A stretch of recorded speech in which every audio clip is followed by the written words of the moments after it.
ఎంఎస్టీవీకి స్వాగతం. రెండు తెలుగు రాష్ట్రాల ప్రజలకు నమస్కారాలు. Welcome to MSTV.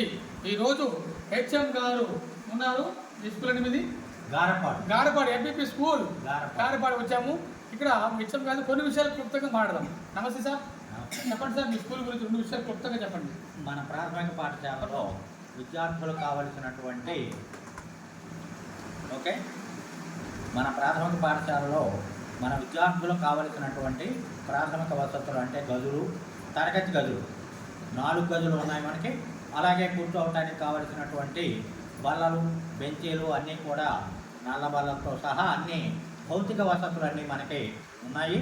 అలాగే విద్యార్థులు బయటికి వెళ్లకుండా కావలసినటువంటి టాయిలెట్ వసతులు కూడా ఇక్కడ చక్కగా ఉన్నాయి. మంచినీటి సౌకర్యం కూడా RO ప్లాంట్ ఉంది. ఇవన్నీ కూడా మనకి చక్కగా అమరి ఉన్నాయి. మరి అలాగే మన ప్రాథమిక పాఠశాలలో ప్రభుత్వం వారు కల్పించే వసతులు ఏమిటంటే మధ్యాహ్న భోజన పథకం. మరి ఏ రోజు మెనూ ఆ రోజు, సోమవారం, మంగళవారం ఇలా రోజువారీగా రోజు 5 రోజులు గుడ్లు, మరి 3 రోజులు చెక్కి, 3 రోజులు రాగి జావా, ఇలాంటి వాటితో ఆకుకూరలతో చక్కటి మధ్యాహ్న భోజన పథకం పిల్లలకు రుచిగా ఏర్పాటు చేయడం జరుగుతుంది.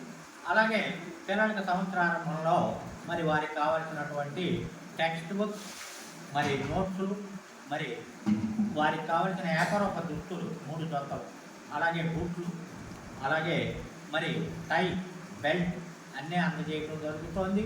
మరి ఈ సందర్భంగా అలాగే ప్రత్యేకించి చెప్పుకోవాల్సింది అమ్మఒడి పథకం.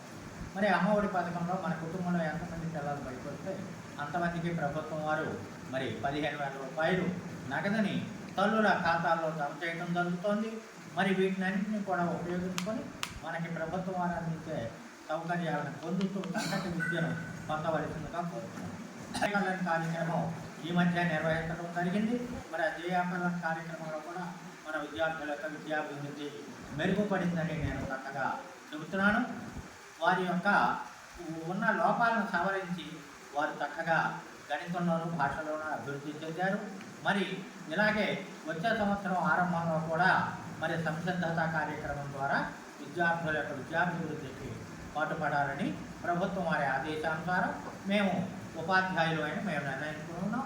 కాబట్టి గ్రామస్తులందరూ కూడా ప్రైవేట్ పాఠశాలలకు వెళ్లకుండా మన ప్రభుత్వ పాఠశాలను చక్కగా వినియోగించుకోవలసిందిగా మన పాఠశాల తరఫున నేను సవినయంగా కోరుతూ ఉన్నాను. Thank you sir.